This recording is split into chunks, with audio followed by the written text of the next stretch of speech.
പ്രമുഖ ചരിത്രകാരനും ദളിത് ചരിത്ര ഗ്രന്ഥങ്ങളുടെ രചയിതാവും ചിന്തകനുമായ വൈക്കം വച്ചൂർ അംബിക മാർക്കറ്റ് നമശിവായം വീട്ടിൽ ദളിത് ബന്ധു NK ജോസ് നിര്യാതനായി. അദ്ദേഹത്തിന് 95 വയസ്സായിരുന്നു. വാർദ്ധക്യ സഹജമായ അസുഖങ്ങളെ തുടർന്ന് ചൊവ്വാഴ്ച വൈകിട്ട് 3-ന് വൈക്കത്തെ വീട്ടിലായിരുന്നു അന്ത്യം. വൈക്കം താലൂക്കിലെ വച്ചൂരിൽ കത്തോലിക്ക കുടുംബത്തിൽ 1929 കുര്യൻ മറിയാമ്മ ദമ്പതികളുടെ മകനായി ജനിച്ചു.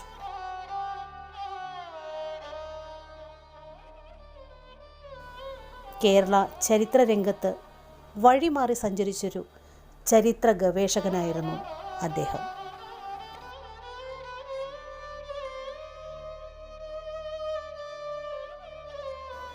പുന്നപ്ര വയലാർ വൈക്കം സത്യാഗ്രഹം, ക്ഷേത്രപ്രവേശന വിളംബരം, നിവർത്തന പ്രക്ഷോഭം, മലയാളി മെമ്മോറിയൽ തുടങ്ങിയ ആധുനിക കേരള ചരിത്രത്തെ ദളിത് വീക്ഷണകോണിൽ നിന്നും അദ്ദേഹം പുനർവായന നടത്തി.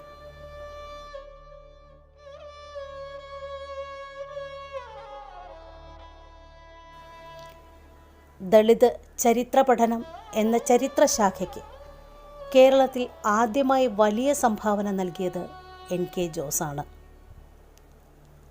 മുതലാളിത്തം ഭാരതത്തിൽ എന്ന പുസ്തകമാണ് ആദ്യമായിട്ട് രചിച്ചത്. കോളേജ് വിദ്യാഭ്യാസത്തിനു ശേഷം വാർധയിലെ ഗാന്ധി ആശ്രമത്തിൽ ഗാന്ധിയൻ ചിന്തയിലും സോഷ്യലിസ്റ്റ് പഠനത്തിലും ഏർപ്പെട്ടു. പിൽക്കാലത്ത് ജോസ് ഗാന്ധിയെ അതിനിശിതമായി വിമർശിച്ച് എഴുതിയിട്ടുണ്ട്. റാം മനോഹർ ലോഹ്യ, വിനോബ ഭാവെ, ജയപ്രകാശ് നാരായൺ എന്നീ സോഷ്യലിസ്റ്റ് ആചാര്യന്മാരായിരുന്നു ജോസിൻ്റെ രാഷ്ട്രീയ ഗുരുക്കന്മാർ. രാഷ്ട്രീയത്തിൽ കോൺഗ്രസിലെ സോഷ്യലിസ്റ്റ് പക്ഷത്തു നിന്നും ഇന്ത്യൻ സോഷ്യലിസ്റ്റ് പാർട്ടിയിലേക്കും പിന്നീട് പ്രജാ സോഷ്യലിസ്റ്റ് പാർട്ടിയിലേക്കും അദ്ദേഹം മാറി. PSPയുടെ സംസ്ഥാന ഭാരവാഹിയായിരുന്ന കാലത്ത് തിരുവിതാംകൂറിലെ ഭരണമുന്നണിയിലായിരുന്നു ആ പാർട്ടി. മാർത്താണ്ഡത്ത് നടന്ന പോലീസ് വെടിവയ്പ് അഖിലേന്ത്യാ തലത്തിൽ പാർട്ടി പിളരുവാനും ജോസ് സജീവ രാഷ്ട്രീയം ഉപേക്ഷിക്കുവാനും കാരണമായി. രാഷ്ട്രീയം ഉപേക്ഷിച്ച ശേഷം മാത്രം വിവാഹത്തെക്കുറിച്ച് ചിന്തിച്ച ജോസ് 1955 തങ്കമ്മയെ വിവാഹം കഴിച്ചു. മകളും കുടുംബവും വിദേശത്ത് വസിക്കുന്നു.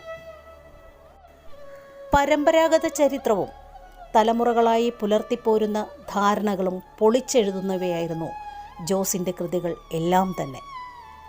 പ്രധാനമായും 2 പരമ്പരകളായാണ് അദ്ദേഹം തൻ്റെ കൃതികളെ തിരിച്ചിട്ടുള്ളത്. നസ്രാണി സീരീസ് എന്നും ദളിത് സീരീസ് എന്നും ജോസ് അവയെ വിളിക്കുന്നു. അദ്ദേഹത്തിൻ്റെ ഏറ്റവും മൗലികമായ സംഭാവന വൈക്കം സത്യാഗ്രഹത്തെ സംബന്ധിച്ച് വൈക്കം സത്യാഗ്രഹം ഒരു പ്രഹേളിക എന്ന രചനയായിരുന്നു.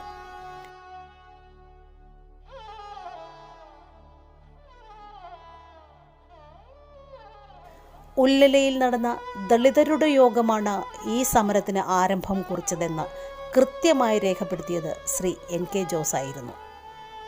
140-ൽ പരം ചരിത്ര സാമൂഹ്യ ചരിത്ര ഗ്രന്ഥങ്ങളുടെ രചയിതാവും കേരള ദളിത് ക്രൈസ്തവ ചരിത്ര പണ്ഡിതനും കേരള ഹിസ്റ്ററി കോൺഗ്രസിൻ്റെ പ്രസിഡന്റുമായിരുന്നു അദ്ദേഹം. ദളിത് പഠനങ്ങൾക്കും ദളിത് ചരിത്ര രചനകൾക്കും നൽകിയ സംഭാവനകൾ മാനിച്ച് 1990-ൽ ദളിത് സംഘടനകൾ അദ്ദേഹത്തിന് ദളിത് ബന്ധു എന്ന ആദരനാമം നൽകി. പിൽക്കാലത്ത് അത് തൻ്റെ തൂലികാനാമമാക്കുകയായിരുന്നു ജോസ്. 1960-കളിൽ കേരള കാത്തോലിക കോൺഗ്രസിൽ സംസ്ഥാന തലത്തിലെ പദവികൾ വഹിച്ചുകൊണ്ടിരിക്കുന്ന സമയത്താണ് അദ്ദേഹം അംബേദ്കറുടെ ജീവചരിത്രം വായിച്ചത്. താൻ അന്വേഷിക്കുന്നത് അംബേദ്കറിസമാണ് എന്ന തിരിച്ചറിവ് ഉണ്ടായതിനെ തുടർന്ന് അദ്ദേഹം മുഴുവൻ സമയ ദളിത് ചരിത്ര ഗവേഷകനായി മാറുകയാണ് ഉണ്ടായത്.